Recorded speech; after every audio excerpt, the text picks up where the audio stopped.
Hello and welcome back to the channel. Today we have this position.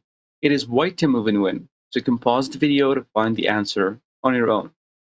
Alright, so this pawn is pushing like this and black's pawn is pushing down here.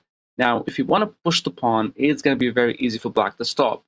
Playing rook to h6 and he got the pawn. So it's very obvious that we need to block the rook's vision of the pawn. So that means we have to play this move, bishop to f2 check, which I think it's very easy for you to find. Now here, it could be very tricky how to deal with this. Now, black can push the pawn to block this, right? Playing b6. Can move the king back to b8, leading to a very, very sneaky trap. First of all, I'm going to show you the trap. King to a8 does not, lead to the trap, so I'm not going to show you that. It's just a random move. But king to b8 is very interesting. I'm going to show you that first. Here we have, of course, to block this, we play bishop to b6. After bishop to b6, there is actually a very cool move, and that is rook takes b6, taking the bishop. Now, of course, you have to take back, and then black will push. But you might say, well, black is dummy. Of course, we can promote a queen first, and he cannot promote. And now we're winning, right? But here's the thing. He can actually promote and to a queen, challenging our queen, because we cannot take the queen. As you can see right here, that is a stalemate. That's a very cool trap by black here. But what can we do? Well, we should not take this, and of course we cannot move the king. That's losing the queen immediately. Now we have to play the only move, and that is queen to g8, moving the queen away. Remember, we don't want to trade queens. What we want here, we want to move the king, right? Leading to checkmate. So that means he cannot play this check because we can move with a check. He cannot play this check or this check because whenever he does that, we move the king and this is checkmate. He has to block and then lose the game. Okay, that's why after queen to g8, he cannot play any checks. He needs to challenge the queen. So he plays queen a2 again. Queen a2. We cannot take. Still the same still the same thing. It's gonna be a stalemate. All right, what do we do here? Only move again. Queen e8. Move the queen away. Again, he cannot play any check because we can move the king. It's gonna be a check. So he tries to challenge the queen one more time by playing queen to a4, but now it's different. Now we have a very cool variation where we play queen e5 check. Of course, the only move for him is to go back to the corner, and now, only now, we play queen h8. We go all the way back. Why did we do this? We do this to force the king to be on the exact same file as the queen. And what is the significance of this? It is beautiful because it doesn't matter what kind of check he plays.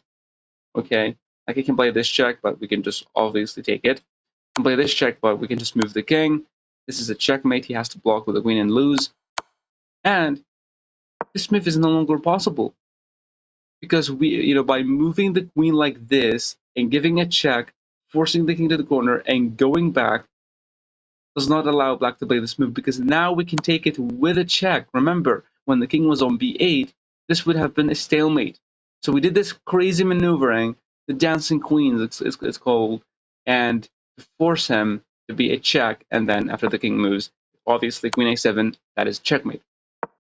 So that's a very cool variation after king to b8, which is really cool. But now, what if you push the pawn though? Now we can see right here that pushing the pawn blocks the rook from attacking the pawn.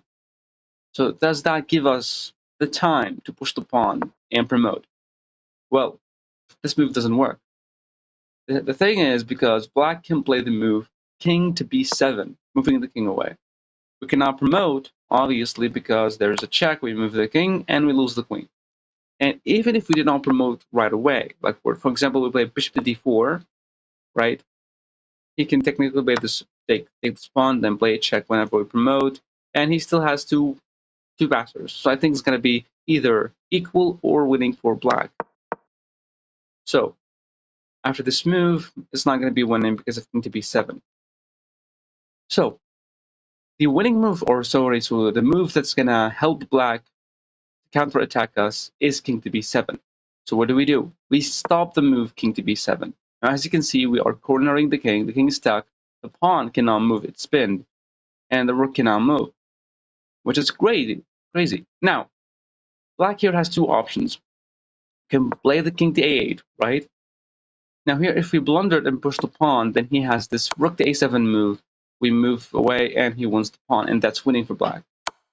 And if we don't go here, right, here all we have to do is play like bishop takes.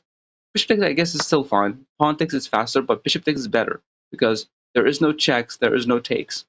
He wants to push, we can just easily push, and we would be the one winning here, right?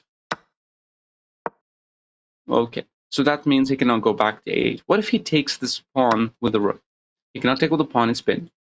So taking it like this, it's very obvious that we have a check, right? Defended by the king. The king moves anywhere.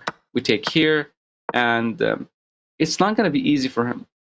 Even if he tried to get the king closer, trying to push the pawn, but we just go all the way down here, stop the pawn, and then we get the king close. We win the pawn. All right. Can he do something else? Because after king to c7, it does not seem like he can do anything else. The best chance for him is to go takes this pawn, but this is still losing anyhow. Still losing. And pushing this pawn here to a3 still doesn't help because we don't have to move anything here. We just have to push this pawn, place this, we push, he pushes again. We don't even have to take here. Queen to b8 would be checkmate. That's a very cool study. And I think it is by someone called Richard. No, not Richard. I think I forgot it, but I definitely am going to put the name of the composer in the description below. Thank you for watching.